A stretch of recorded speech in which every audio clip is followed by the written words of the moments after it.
അസ്സലാമലൈക്കും. അപ്പോൾ എന്തൊക്കെയുണ്ട് വിശേഷങ്ങൾ? റമളാനാണ്. ഇത് കഴിഞ്ഞാൽ നമുക്കൊരു പെരുന്നാൾ വരാനുണ്ട് അല്ലേ? നല്ല മഞ്ചുള്ള മൈലാഞ്ചി എന്നൊക്കെ പറഞ്ഞാൽ ആർക്കും ഇഷ്ടമില്ലാത്തത്. അപ്പോൾ നിങ്ങളുടെ മെഹന്തി ഇടാൻ അറിയാത്തവരൊക്കെ ഉണ്ടെങ്കിൽ നിങ്ങൾക്കിത് ഒരുപാട് ഉപകാരപ്പെടും കേട്ടോ ഈ സ്റ്റിക്കർ.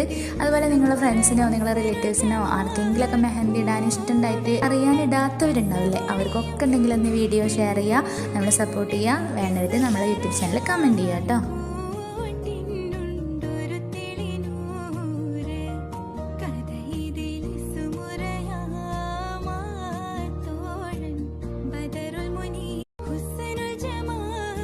ഹലോ, അസ്സലാമലൈക്കും. അപ്പോൾ എന്തൊക്കെയുണ്ട് വിശേഷങ്ങൾ? റമളാനാണ്. ഇത് കഴിഞ്ഞാൽ നമുക്കൊരു പെരുന്നാൾ വരാനുണ്ട് അല്ലേ? നല്ല മഞ്ചുള്ള മൈലാഞ്ചി എന്നൊക്കെ പറഞ്ഞാൽ ആർക്കും ഇഷ്ടമില്ലാത്തത്. അപ്പോൾ നിങ്ങളുടെ മെഹന്തി ഇടാൻ അറിയാത്തവരൊക്കെ ഉണ്ടെങ്കിൽ നിങ്ങൾക്കിത് ഒരുപാട് ഉപകാരപ്പെടും കേട്ടോ ഈ സ്റ്റിക്കർ. അതുപോലെ നിങ്ങളുടെ ഫ്രണ്ട്സിനോ നിങ്ങളുടെ റിലേറ്റീവ്സിനോ ആർക്കെങ്കിലുമൊക്കെ മെഹന്തി ഇടാൻ ഇഷ്ടമുണ്ടായിട്ട് അറിയാനിടാത്ത